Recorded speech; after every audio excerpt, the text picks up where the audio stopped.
मगर अंधेरा हर तरफ छाया हुआ था। चूल्हों में आग चमक रही थी। लाडली की निगाह दरवाजे के नीम के दरख्त की तरफ थी।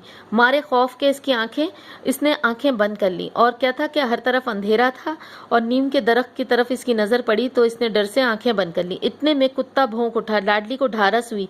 कई सोते हुए आदमियों की निस्बत एक जागता हुआ कुत्ता ज्यादा तकवीयत का बाइस है, यानी इत्मीनान का बाइस है। उसने सोचा लोग उठेंगे तो उसे डांट पड़ेगी, उससे कहीं बेहतर ये कुत्ता ही है।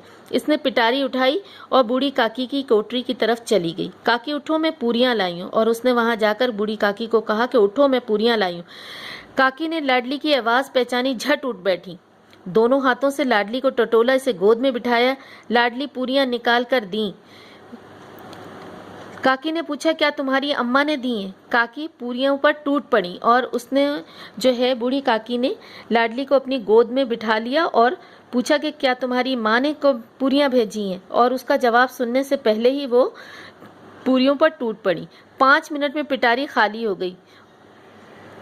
लाडली ने पूछा, काकी पेट भर गया? और उसने फौरन ही पूरियां सारी खा ली। तो लाडली ने पूछा, क्या पेट भरा? जैसे थोड़ी सी बारिश ठंड की जगह और हफ्स पैदा कर देती है। मगर उन्होंने कहा कि जिस तरह बहुत शदीद गर्मी में थोड़ी सी बारिश ठंडक का एहसास करने के बजाय और हफ्स पैदा कर देती है, इसी तरह चंद पूरियों ने काकी की इश्तहा और रग़बत को और तेज कर दिया।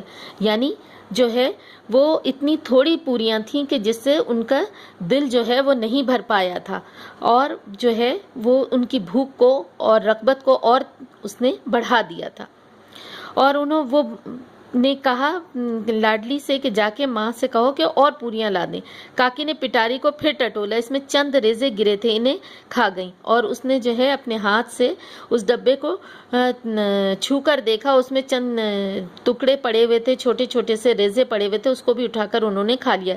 यकायक लाडली बोली, मेरा हाथ पकड़कर लाडली से बोली, मेरा हाथ पकड़कर वहां ले चलो जहां मेहमान बैठकर खाना खाया करते हैं।